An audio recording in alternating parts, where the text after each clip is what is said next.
হাজৰিকা ডাঙৰীয়াৰ কমিটিখন কৰি আছোঁ শিক্ষা বিভাগত এতিয়া ফাইল নাথাকিব সব কম্পিউটাৰত হ'ব ই অফিচ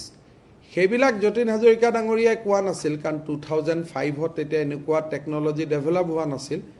কিন্তু এতিয়া লাহে লাহে যেনেকৈ বিত্ত বিভাগত 50% ফাইল নাই সব কম্পিউটাৰত হয় এতিয়া এডুকেশ্যন ডিপাৰ্টমেণ্টে অলমোষ্ট নিজক তৈয়াৰী কৰি লৈছে যে এডুকেশ্যন ডিপাৰ্টমেণ্টত ফাইল নহ'ব সব ই অফিচ তাৰমানে কম্পিউটাৰত হ'ব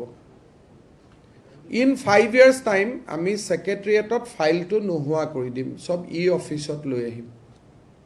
খালি মই খুব এম্বিচিয়াছ হোৱা নাই যে অহা বছৰে কৰি দিম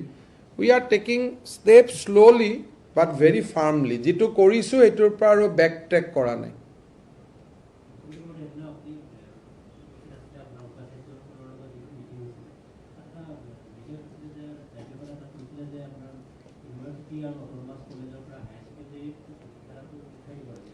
তেখেতে মোকো কৈছে আমি কৈছোঁ যে এইটো কেবিনেটত আমি সিদ্ধান্তলৈ আপোনাক জনাম কিন্তু আপোনাৰ পৰামৰ্শটো আমি বিবেচনা কৰিম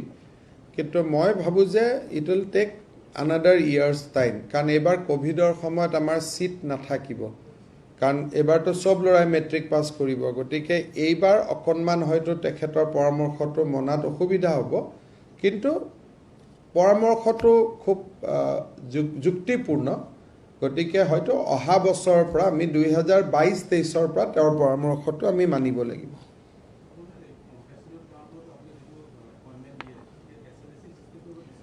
15 আগষ্টৰ ভিতৰত গোটেই পেণ্ডিং কম্পেনচেশ্যন এপইণ্টমেণ্ট আমি দি দিম কাৰণ 2017 চনৰ 1 এপ্ৰিললৈকেহে কম্পেনচেশ্যনেট এপইণ্টমেণ্ট প্ৰযোজ্য এডুকেশ্যন ডিপাৰ্টমেণ্টক বাদ দি আৰু কোনো ডিপাৰ্টমেণ্টকে পুৰণা 2-এটা কেছ বাদ দি জমা নাই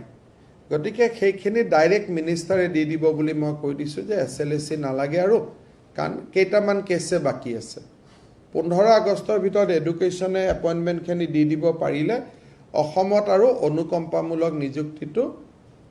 90% নোহোৱা হৈ যাব 10% এক্কা দুক্কা কেছ থাকিব এইখিনি আমি চাই দিম কাৰণ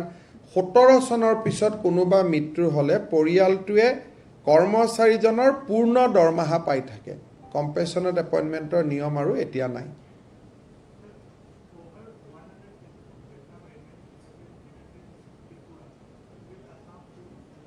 100 Delta variant we have from beginning Delta plus we don't have but Delta